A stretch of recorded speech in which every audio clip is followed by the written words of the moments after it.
Once upon a time, the old farmer planted some tiny turnip seeds. After 2 days, the turnip seeds grew and grew and grew. It became very big.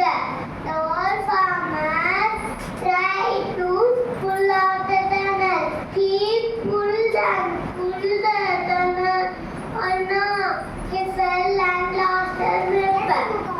The farmer called the wife to help him pull out the turnip. They pulled and pulled the turnip.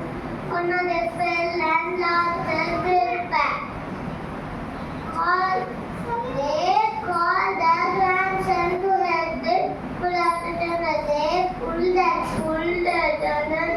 Oh no, they fell and lost the grip. The grandson called the sister. They pulled and pulled the turnip. Oh no, they fell and lost the grip. The sister called the dog to help them pull out the turnip. They pulled and pulled the turnip.